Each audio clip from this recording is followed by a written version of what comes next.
What would we know about the Gaza war if Julian Assange were free? Reports of the Gaza war fill hours of broadcast news and miles of newsprint.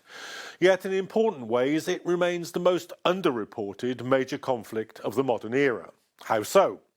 The answer to this conundrum lies in the sources of the news overload that we're getting. It does not come primarily from independent journalists or indeed mainstream journalists on the ground in Gaza.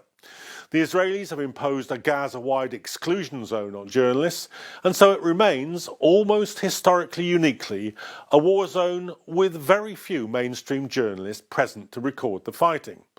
Reporters Without Borders say foreign journalists are being denied access to the Gaza Strip. In 2 months of war, no reporters have been allowed to enter through Rafah, clearly undermining the media's ability to cover the conflict.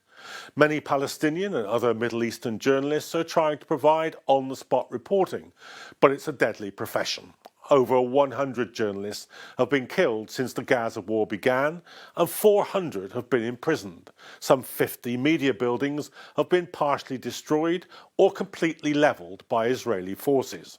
The International Federation of Journalists say that perhaps 1 in 10 of all journalists in Gaza have already been killed. Compare this with the 63 journalists killed in the entire 20 years of the Vietnam War.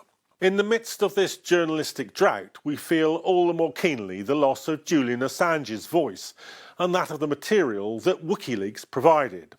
Locked away for his 5th Christmas in the UK's high-security Belmarsh prison, he is still awaiting a final court hearing in his long struggle against extradition to the United States, where he could face sentences of up to 175 years under the 1917 US Espionage Act. WikiLeaks was not established until 2006, so it could not report directly on the invasions of Afghanistan and Iraq. But the subsequent occupations of those countries were a different matter. Here the leaks, which Assange published in some of the world's leading print newspapers, revealed in an unprecedented detail the appalling bloody reality of the way in which Western forces conducted themselves. Those revelations did not create the mass anti-war consciousness or directly influence the creation of an anti-war movement. Both had existed since 2003. But it did vindicate anti-war politics and demolish the remaining reputations of those who had prosecuted the wars and the occupations. How badly we lack our own intelligence agency now, as genocide is enacted in Gaza and the Middle East is endangered by the spread of war.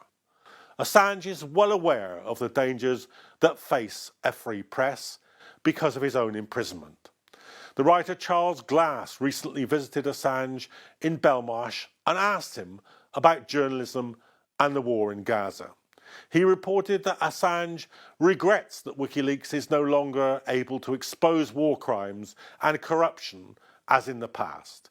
His imprisonment and the US government's surveillance and restrictions on WikiLeaks funding wards off potential whistleblowers. He fears that other media outlets are not filling the vacuum.